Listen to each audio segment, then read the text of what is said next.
20 mm ठिबक सिंचन चांगली का का त्याबद्दल काही गैरसमज अशी एक व्हिडिओ मी बनवली होती. तुम्ही बघितली नसेल तर ती बघून घ्या.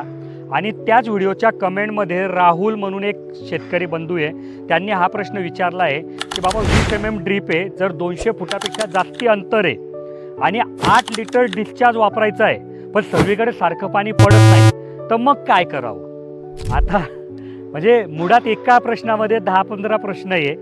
पहिल्यांदा की बाबा तुम्ही ड्रीप इरिगेशनचं दुसरं नाव काय आहे, मायक्रो इरिगेशन.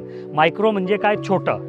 तर भरपूर शेतकऱ्यांचा असा गैरसमज होतो की ड्रीप इरिगेशनमध्ये मोठे मोठे प्लॉट पाडावे म्हणजे पटापट काम होईल.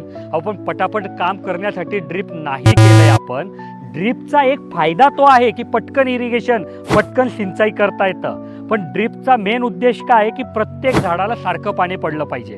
मग तुमची जर सबलाईन असेल आणि सबलाईनच्या इकडे 200 फूट आहे, इकडे 200 फूट आहे, तर तुम्ही 16 mmचा उपयोग करा. 200 फूटपेक्षा जास्ती आहे, 300 फुटापर्यंत आहे, तर 20 mmचा उपयोग करा. पण 20 mm मध्ये खर्च डबल होतो, ठिबकचं आयुष्य डबल होत नाही.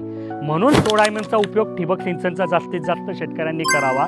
आणि राहिला विषय की बाबा 8 लिटर ड्रिपर, अहो कशा करता तुम्ही 8 लिटरचा उपयोग करताय. तासाला 4 लिटर ड्रिपर ही भारताच्या, महाराष्ट्राच्या परिस्थितीकरता उत्तम आहे. तुम्ही तिचाच उपयोग करा. समजा जास्ती पाणी पाडायचं आहे तर मग जास्ती वेळ चालवा, तुमचं सारखंच पडणार आहे. आणि 16 mm 1.25 फुटावर ड्रिपर, तासाला 4 लिटर पाणी पाडणारी, सबलाईनपासून इकडे 200-220 फुटापर्यंत, इकडे 200-220 फुटापर्यंत उत्तम असते. तिचाच तुम्ही उपयोग करावा. आणि राहुल भाऊ, तुझा जर अजूनही काही मनात प्रश्न असेल तर परत पुढच्या व्हिडिओच्या कमेंटमध्ये विचार, मी परत तुझ्या प्रश्नाला उत्तर देईन.